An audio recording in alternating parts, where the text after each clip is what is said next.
ان تنصروا اللہ ینصرکم ویثبت اقدامکم، اگر تم اللہ کی مدد کرو گے تو اللہ تمہاری مدد کرے گا۔ ایک مفسر لکھتا ہے کہ لا تنظر نصر اللہ وَإِن لَمْ تَنْصُرْهُ بِنَفْسِكَ، اللہ کی مدد کا انتظار مت کرو اگر خود تم نے اللہ کے دین کی مدد نہیں کی ہے تو، اللہ کے دین کی تم نے مدد نہیں کی ہے تو پھر اللہ کی مدد کا انتظار مت کرو۔ یہ بتایا گیا اگر تم اللہ کی مدد کرو گے تو اللہ تمہاری مدد کرے گا۔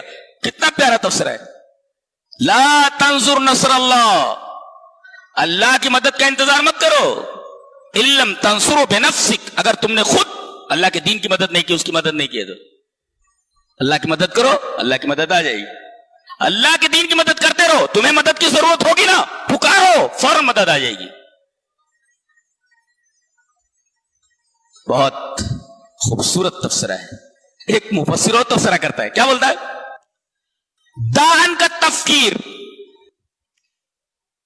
کیف ینصرک اللہ فلہ جنود السماوات والارض بل علیک التفکیر کیف تنصر الدین لکی یتحقق نصرہ علیک۔ کہتا ہے یہ سوچنا چھوڑ دو کہ اللہ تمہاری مدد کیسے کرے گا، آسمان اور زمین میں اس کے بہت سارے لشکر ہیں، بلکہ یہ سوچو کہ تم اللہ کے دین کی مدد کیسے کر رہے ہو تاکہ اس کی مدد تمہارے اوپر متحقق ہو جائے۔ تو ہمیں یہ نہیں سوچنا ہے کہ اللہ ہماری مدد کیسے کرے گا، ہمیں یہ سوچنا ہے کہ ہم ہمارے دین کی، اللہ کے دین کی مدد کیسے کر رہے ہیں، یہ ہمیں سوچنا ہے۔ مدد کیسے آئے گی وہ اللہ پر چھوڑ دو، یہ نہیں سوچنا ہے ہمیں۔ سوچنا یہ ہے علیک التفکیر، تمہیں یہ سوچنا ہے کہ اللہ کے دین کی مدد کیسے کر رہے ہو۔ یہ مفسر کا دوسرا تفسیر ہے اس آیت کریمہ پر۔